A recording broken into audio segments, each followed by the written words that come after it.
चला आज भेंड्याची भाजी बनवूया।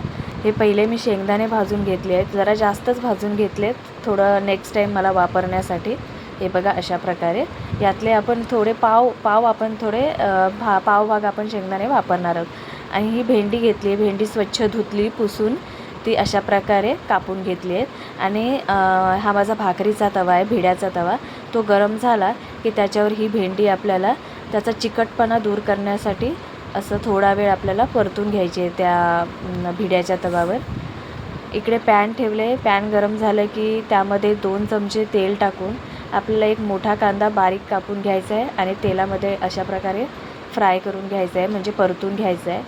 आणि थोडंसं मीठ टाकून घेतलं आहे मी कांद्यामध्ये, कारण कांदा लवकर भाजावा यासाठी। त्यानंतर एक मोठा टोमॅटो बारीक कापून घेतला आहे आणि थोडासा कांदा भाजला की त्यामध्ये टोमॅटो टाकून तो परतून घेतला आहे। आणि टोमॅटो जरा चांगला भाजला की त्याच्यामध्ये मी मसाला टाकून घेतला आहे अशा प्रकारे।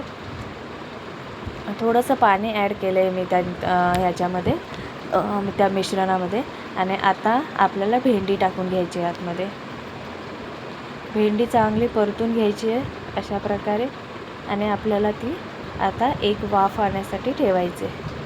मंद आचेवर हे 5 मिनटं आपण ठेवतो आहे। तोपर्यंत इकडे आपण जे शेंगदाणे भाजले आहेत त्याची सालं काढून अशा प्रकारे बारीक पूड करून घ्यायची आहे। हे बघा एक वाफ 5 मिनटाची झाली आहे, आता परतून घ्यायचे। आणि त्याच्यामध्ये आपल्याला हा शेंगदाण्याचा कूट आपल्याला हवा त्याप्रमाणे, म्हणजे जितकी क्वांटिटी पाहिजे तसं टाकून घ्यायचं आहे। बघा मी थोडासाच टाकला आहे एकदम, बघा अशा प्रकारे।